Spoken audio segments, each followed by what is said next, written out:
For my own part, I see criminal justice in general, and the problem we have in the United States with criminal justice and criminal justice I'm going to go as the extension of politics in general, which is driven in no small part in any democracy, particularly in ours, by fear. Yeah.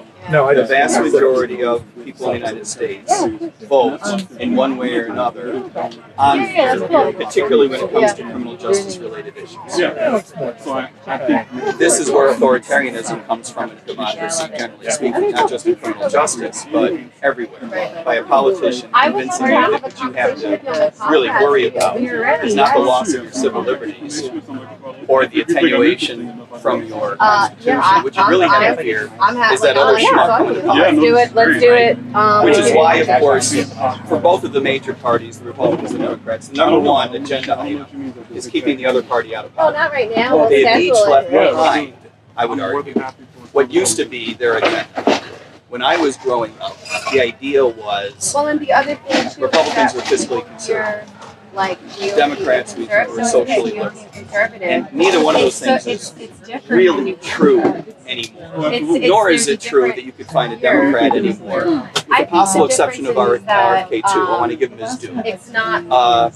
It's really not true that there are other Democrats who are anti-war, which was a thing back in the 60s and 70s. What's that? Used to be. Used to be. Back in the 60s and 70s, it was absolutely true, and they've sort of left that behind. All of that plays into this increasing sense of authoritarianism, and nowhere more so than criminal justice.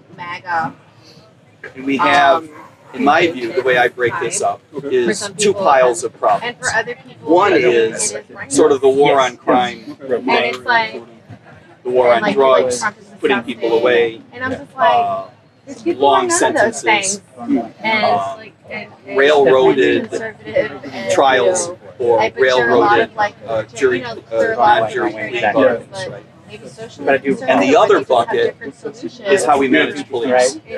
As you might imagine, I spend a lot of time talking about both, but I spend a lot of time talking about how we need to reform the way we manage police officers. Having been a cop for 11 and a half years until about 2 years ago. I used to say about a year and a half ago, but I realized it's now been about 2 years. Because they work together and they feed off of fear, I think, in two different ways, right? People vote for safety. They vote for the war on crime because they fear those things. They fear crime. They fear drugs, right? And they figure, I'm not going to be on the wrong side of the law. The vast majority of voters believe, many incorrectly, by the way, but believe that they won't be on the wrong side of the loss of their civil liberties when a police officer knocks on the door, or worse, kicks it in. Right? So people vote for as much authoritarianism as they think they can get that'll preserve their safety. They don't care about the civil liberties aspect. That's an oversimplification, but it always surprised me, in a pleasant way while I was a cop, the extent to which people love police officers. Now, this surprised me a little bit as I became a cop because I was anticipating, right, hostility. And there is some, right? Not just from libertarians and not just from criminals. Those are two different things, libertarians and criminals. A lot of overlap. but they're definitionally two different things, right? Exactly. Well, one thing I try to say to people is, when is the last time you have read all of the laws that you were liable for? Never. I don't think most attorneys have, right? At least not more than once. It always surprised me, and I believe, anecdotally, I don't have scientifically collected data on this, but anecdotally, it's my perception that people like police officers because they like safety and they don't anticipate being on the wrong end of that conversation. So to the extent to which a cop makes a mistake, misbehaves, unintentionally or intentionally, whatever, people are willing to forgive so much because they figure it's in service of protecting them. So they're willing to put up with that authoritarianism. It's out of fear. How are you doing? There's a chair around somewhere. Oh, okay. Grab something. We're just chatting about criminal justice reform. Okay. The other bucket is not just the war on crime, the war on drugs, all of which is important. The other bucket, how we manage police officers. In my view, what has fundamentally gone wrong is the same thing that goes wrong in many nonprofit organizations. Anyone who manages the LP, maybe their ears are perking up. When you don't have a bottom line around which to focus, right? This is why in the United States, typically, a for-profit corporation has a much higher likelihood of succeeding and being viewed as successful than a nonprofit, because everyone rallies around one objective. It's the bottom line. It's making as much money as we possibly can. Frequently, nonprofits wander and develop weird cultural things, right? With police officers, what's the number one bottom line? Get home safe. Bingo. They teach you this the first, when you're being recruited, before the first day of training, right? You go home safely at night. That's the number one thing. Come hell or high water. And the big expression, of course, is, I get this wrong. I'd rather be judged by 12 than carried by 6. You've heard this, right? And I appreciate that. No one should suggest that we're asking police officers to be unsafe. That's not where I'm going. Right? But you have to admit that's a little weird for someone who is paid to make other people safe. See where I'm going? You're not paid to make you safe. I mean, you have to adopt a certain amount of risk. That's sort of the job. And by the way, to the extent to which you're recruiting people who are in it to be viewed positively by the community, because there are some people that, there's a mix, right? There's a mix of, I want to serve my community. And there's also another piece, which is, I want to feel good and want people to see me as a hero. Hero is a good word. It's a terrible word, but it's the correctly applied term, right? To the extent to which that's a thing, it's only a thing to the extent to which you take on some risk, right? It doesn't really count if your big shtick is, I'm going home. That's not a hero. Right? That's an authoritarian. It's a worker, right? Because you can get that out of, someone whom you're paying to work on electrical lines, which is 10 times more dangerous, right? And they're not signing up to be viewed as heroes by their community, even though they are. Anyone who's ever lost power for an hour knows, right? All right, so this goes wrong for police officers the same way it goes wrong for other nonprofit organizations. Teachers, primary analogous example. Teachers don't have a real good bottom line. Schools don't have a real good bottom line. The unions play the same role in teaching as they do in police work, which is to say they preclude their workers from being evaluated on performance. They make it hard to compete for the best, right? Typically you're locked in. Unions in both areas make it very difficult to replace the agency itself, right? What number one issue for teachers' unions is what? Anti-school choice, right? It's the number one. I don't even know what's in second place. Shorter hours. Shorter hours, vaccines, right? Keep them safe. Make sure they go home at night. Make sure they go home. Make sure they go home at night. Higher dues. Yeah, money, right? And same thing for cops. The number one thing that unions are after is making sure that they get paid more and that there's no performance evaluation that affects them. Everyone gets paid the same. Okay. This is where competition breaks down. This is where the culture breaks down. This is where you get a misalignment between what you want performance-wise and what you actually get. So, the remedy, in my view, and by the way, I should hasten to add that I frequently say things that make it sound like I think this is easy. So I should probably say up front, if I accidentally say something that makes this seem simple, I have misspoken. Having said that, let me Even in the pretend middle like of this like is how easy. countries The solution has got to be, at least over time, to impose market forces in these types of We situations. just cannot agree. So, for example, for police officers, where you want to end up, we'll talk about how to get there, where you want to end up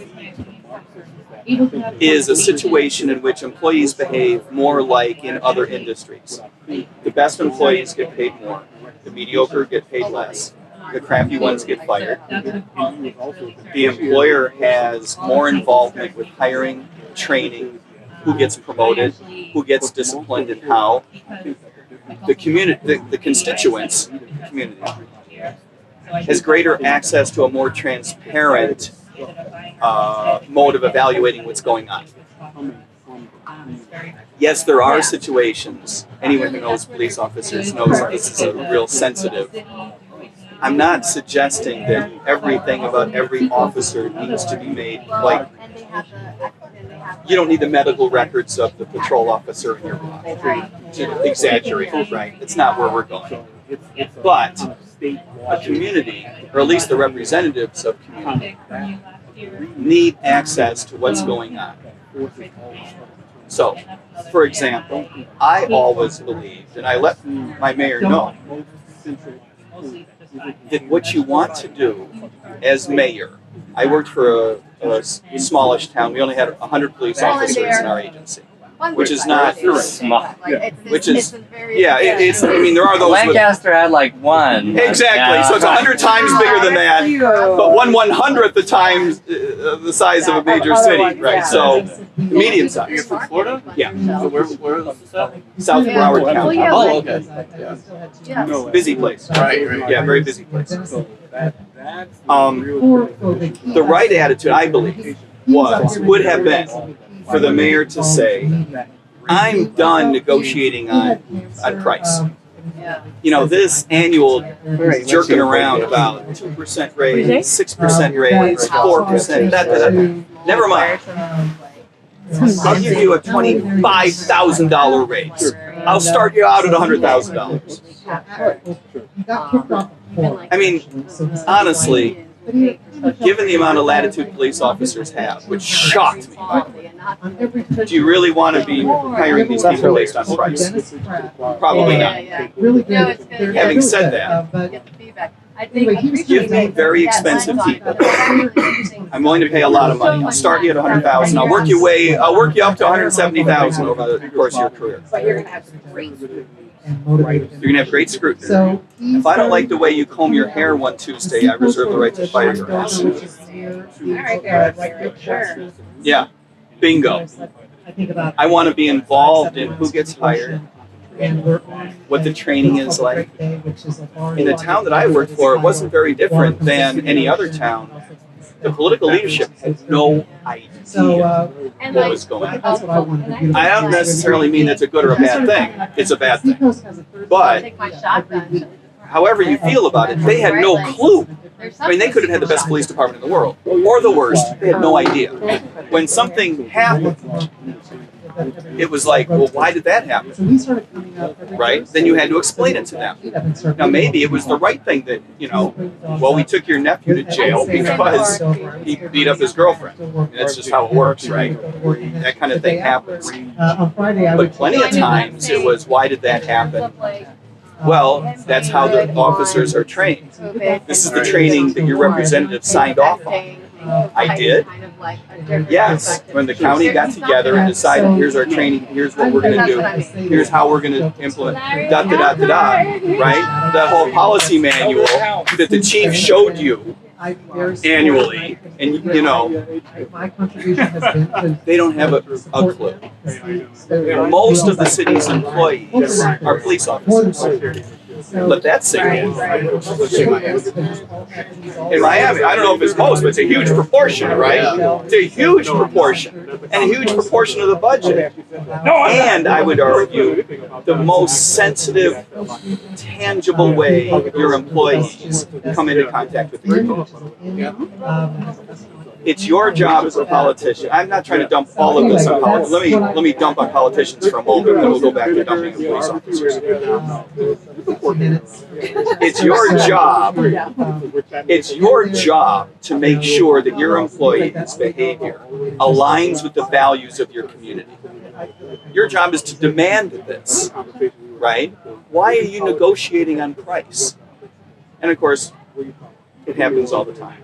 And as someone who was involved tangentially in the union contract negotiation, and as a registered libertarian, I was always waiting for the mayor's representative is going to come in this year because it was hot 3 years ago, right?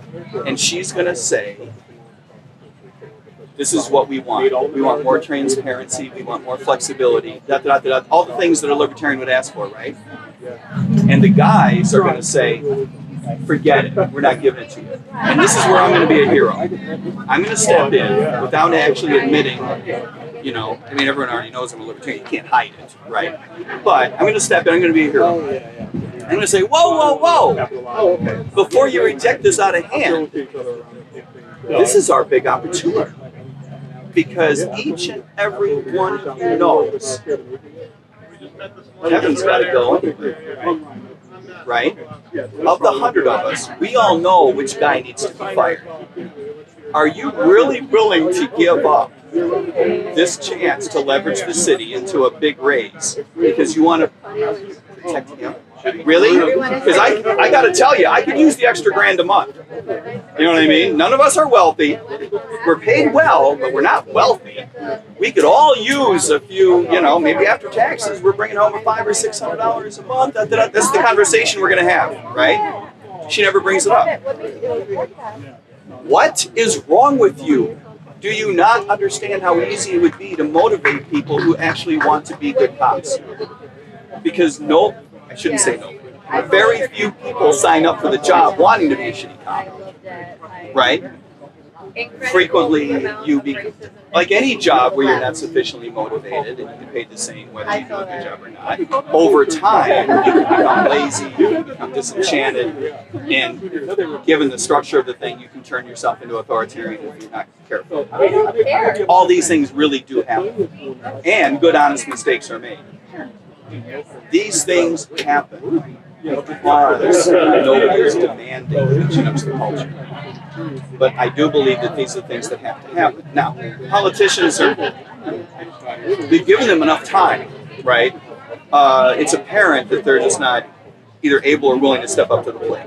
And in fairness, we understand the political pressure. On the left, you've got defund the police, right? We just knee-jerk hate cops. I get it, but it's not helpful. On the right, you've got back the blue, we love cops, they're the greatest thing since sliced bread, in all cases. What was Blake Masters, the Republican running for Senate in Arizona, said, back the blue in every case. Well, Also not helpful. Yeah. I'm a cop and I don't say anything that dumb, right? Because I don't back the blue in every case. I've seen these guys do some dumb shit, right? And everybody makes mistakes. So I don't mean when I don't back them, I want to shoot them, right? But sometimes you make a mistake, you got to be held accountable. And maybe you're not good at this. Maybe you know, you need to be looking for a different kind of work. Okay.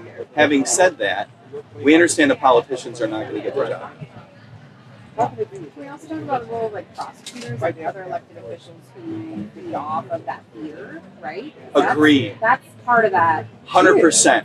I agree 100%. And a big piece of what I think would help, and I believe the direction in which we are going very, very slowly, is, for example, to replace qualified immunity,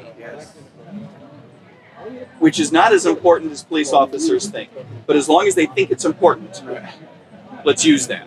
Okay, police officers think this is the most important thing in the world. They die on that hill. If they only knew how few cases it affects. Oh, right. Right? Yeah. It doesn't affect any criminal cases. I mean, you break the law, there's no such thing as any kind of immunity, qualified or otherwise. And qualified immunity doesn't affect most civil cases. Okay. Having said all of that, we need to replace it, in my view, with the requirement that you carry liability insurance. and that you be responsible for the premiums rather than the city. We want it to work more the way doctors carry liability insurance, right? We don't tell.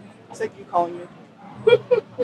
I know it's your phone. No, your phone made a noise. Now my phone's making a noise. I'm sorry. I thought I put it on silent. No, I'm kidding you. It was my phone. It really was my phone. Actually, it was my wake-up call. Yeah, exactly. Because you snoozed out, I thought. Yeah, it's been a long week. It's okay, you're allowed. No, Just in the moment. it's all good.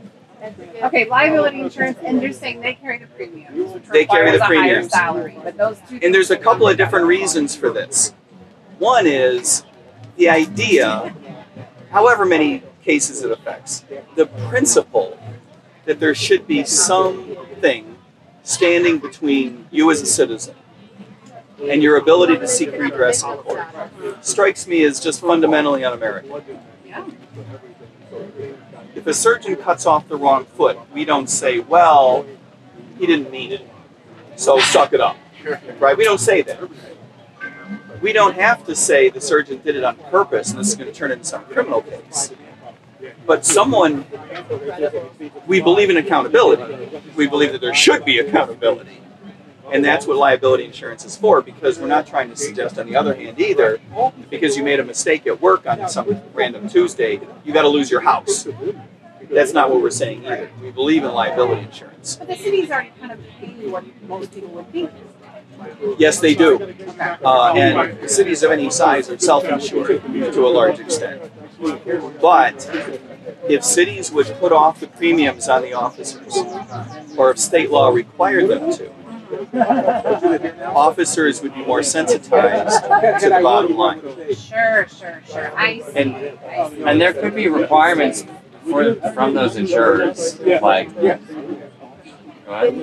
Bingo! This is the other reason why it's so important, is because the insurance companies are not going to put up with the bullshit that is thrown in their way by the unions, right? Union says, you're not allowed that information. Insurance company says you're not allowed insurance. See where I'm going? Okay, how could this So be messed up, though? a politician cannot stand up to the unions. Uh-huh. Either because they don't want to be viewed as anti-cop, or because they're politically captured. In the city that I work for, you don't want to hear this, but this is the truth. I work for the city of Hampshire. Oh, okay. We decided who the mayor would be. Yeah. We decided who the mayor would be. And I don't mean this to sound more nefarious than it needs to be. It was in good faith. I mean, we tried to pick someone good, but we were not about to pick someone who would give the police a hard time. Nor is it really what we think of as being democratic, right? It was democratic in the sense that all the cops voted. But that was based on 3 union reps interviewing the candidates. Then they would come and report at roll call. Okay, we interviewed the 3 candidates for mayor, and one is just anti-cop. Okay, so now we got it down to 2. Okay, this guy's got this kind of experience, this gal had this kind of experience, da-da-da-da-da. We kind of like this one. What do you all think? We chat about it, and we all vote. Yeah. Make her mayor. We all put on the t-shirts, knock on the doors. Hi, we're with the police department. We believe so-and-so would be terrific. Most people don't know who their mayoral candidates are. Right? Police department says she's the greatest thing since sliced bread. Who's to argue? Right. Right? So that's just how a libertarian, right? That's how it would be decided. So it's very difficult for politicians to stand up to that, right? But an insurance company, a third-party, private sector, outside check on the matter, would be able to. Okay. In a private life insurance, they had that would want them to not do their job for the sake of keeping premiums low and staying highly insured. Yes. And this does happen. It happens now in the sense that you don't want to get in trouble. But how do we say this? Some of that we're going to have to put up with in my group in the long run. There is a very fine, I think it's a secondary effect. If the primary effect is keeping people more adherent to the principles we want them to be adherent to, right? We want them to do a better job of honoring the 4th and the 5th. We want them to do a better job of keeping everybody safe. Right. This is the primary thing that we really want. Okay. Already, cops have a fear of if I do too much, if I'm too aggressive, if I'm too proactive, I'll lose my job. There's already some of that. So I don't know that we're going to change that calculus all that much. But it's my view that where we are most misaligned with our community's values is not on the side of cops aren't aggressive enough, but they're too aggressive. I don't want to exaggerate it, but cops are a lot more aggressive than most people realize. All of the complaints that we see online because of a video, a lot of it, it's true. Cops say this all the time, and it is true. It's very difficult to understand what it is you're actually looking at. That's true. But what drives us crazy is when they're too aggressive, right? And so often what gets promoted is when it's two different races involved, right? Typically when there's a white cop and there's someone who's black and you blame it on race. The truth of the matter is that while that is true, that thing happens. If you saw how often police misbehave with other people of the same race, you would also be shocked. The problem, in other words, what I would say is the problem is worse than you think. I wish it were only racism. Right? Yeah. But it's not. It's too much aggression across the board. And for this reason, we need to find ways of doing a better job of holding police officers accountable. And as I say, aligning their behaviors better with the values of the community. The other thing that we need to do is foster more competition, both at the officer level and at the agency level. In other words, we want officers to be more portable, not stuck with one agency because they're afraid of losing their pension, or stuck with an agency because there's no performance evaluation. We want officers to be graded, to be reviewed, and we want cities, municipalities, counties, states to be competing for the best officers, and for that to mean something. Right now it doesn't mean anything, right? Your community has no idea whether your department is doing a good job of recruiting the best, or just recruiting the cheapest, or random, right? You have no idea. Or whatever's available. Or numbers are down. So right, numbers are down, and so you have to lower the standards. You just do. Or raise the price. And nobody wants to raise the price, so you lower the standards. Right? Right. Better off going from 100 officers to 95, but getting better officers and the flexibility to fire the bad ones. We also want more competition at the level of agency. Right now, there's very little competition among the agencies, right? In the town that I worked for, they basically only had two choices. One was our police department, or they could fire us all and hire the sheriff's office. And the sheriff's office would come in and police the community. And once in a while, the city's attorney would remind us we could just fire everybody and bring in the sheriff's office. All right, we won't ask for too much money. But it was always in the context of money. It was never in the context of, so you better straighten up. Right. But a lot of the reason we didn't have more competition, and by the way, 2 is better than most places. Most places don't have any competition at all. If you're in a rural community, you have the sheriff's office or nothing. I was saying that right? I'm in Albuquerque, New Mexico. them. We have a lot of competition between county and our city, but it's not good. It's like who can be the toughest. toughest, who can get the most bad guys, who has the biggest tanks, who can drive to the next mental health crisis. Like, Yeah. it's not necessarily on.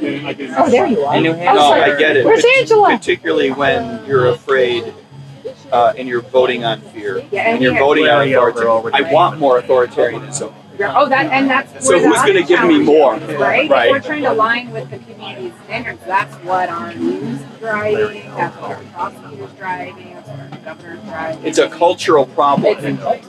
Yeah. It's a huge cultural problem. I agree with you. And we want to get back to the criminal justice piece, not just the police piece, in just a moment. in New Hampshire, we have, I don't know if we have the Oh, I don't need to see. option for I'm the gonna send rural her. areas Oh, She needs to see. to delegate or hire the sheriffs. We might to police the communities, but we do have the option, and many communities have taken this option, where if you are not serviced by a town police officer, then the states pick up the slack if they do, you know? So that usually means that, you know, you get much slower response times. But usually this is appropriate for communities that are just much smaller. I mean, towns You probably of 1,000 don't need or too much less. police work, right? Well, And then you don't I want will pick it. this. Honestly, you probably better off without too breaking much this out. police work. Oh, me? But there are communities that need quite a bit, Moonshine. like in Broward County, where I work. You're being a calls for teetotaler, so you don't service are want just any one moonshine. after another. Just call for call. You still considering your other options? State law makes it very difficult in most places, including Florida. It makes it very difficult to replace your agency Yeah, I'm thinking of going with there and picking up some a stuff from them. non-public sector entity.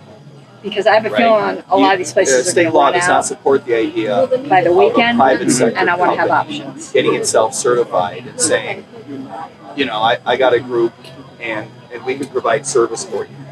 That is not supported, but that would create the competition that would help. Well, my understanding is the certification is federal, correct? In Florida, they have to meet certain federal standards, particularly for money, but the certification authority Oh is my in God. town. So you want to take a sip? It's Federal delicious. Department, FDLE, has to sign off. I'm like the devil on your shoulder. So rather to some than extent, angel. the feds control the strings of what gets you to determine. For some of the money, but it's state law is the biggest problem. Is the biggest problem in terms of creating competition. It's a real problem. Just relax. So, getting back to the other piece of this, the overall criminal justice We make piece. homemade sandwich. The problems of fear are just as strong, and people vote on that fear, right? Which is why I believe that we're looking at. It's important for libertarians to lead with a very strong principled message, I believe. To say, for example, It goes down way where too we fast. want to end up is for you to make all decisions about your own body, irrespective of what type of drug. Having said that, He's gonna have a neck crack. my prediction is that's going to take a long time, and it's going to be a stepwise function, because you're dealing with that cultural aspect that drives fear. On And the plane, I takes- have fear takes a while to work your Right way here. through. The And I community was needs like, to see his dad's looking that at me like legalizing this. marijuana doesn't make the roof fall back. The community is going to have to see that legalizing non-addictive drugs he's been working with doesn't mommy make all the day. roof fall. That you can survive that, right? You go find out And mommy works indeed, hard. that you can help people get the help that they need Yeah, with addictive drugs over time. Make as People much will money as get possible without doing very much work. But it takes both a Posing demonstration with yoga. and the That one principle. went pretty wild. You can't just go with one or the other. You know, you think about where fear comes in, even at the most base level. You know, you think about when your 2-year-old falls down, right? How I hurt myself. They start crying because they fear that something profound has gone wrong. One option is don't be a jerk, suck it up, you're fine, right?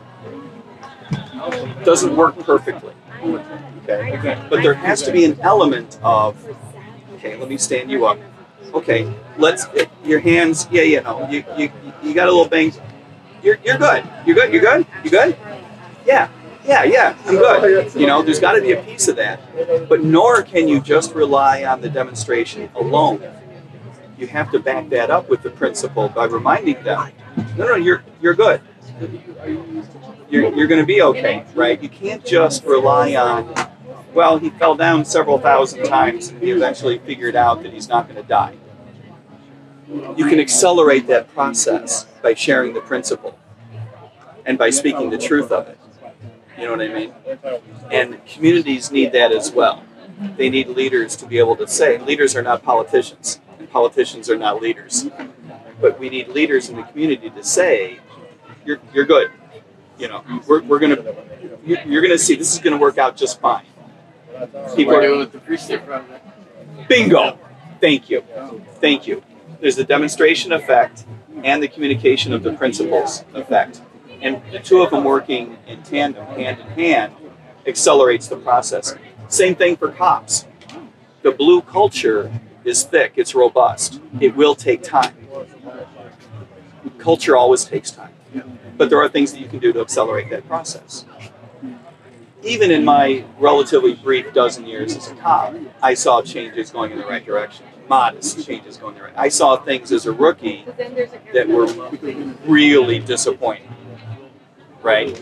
Indeed, when I was in training, my training officer once left me behind so that I wouldn't see something.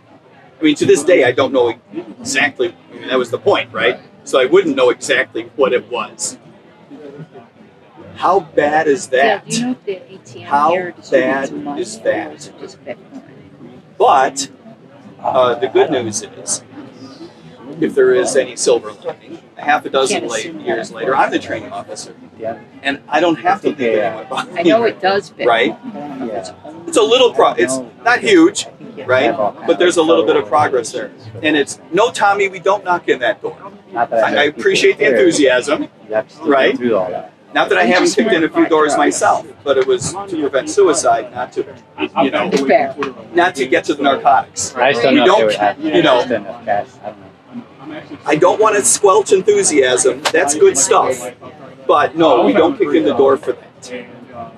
A dozen years earlier, they're kicking in the door all day long. I did not bring right? Fresh pursuit that gives officers the right to kick in a door. It's mostly been food. The only money I've spent on fresh could be a long time in the early 2000s. Right? I mean, maybe that's not even minutes. Maybe that's hours. Yeah. Or you know what I mean? Pizza place is super good. We have made progress, and we're going in the right direction. But there are things that we can do to accelerate.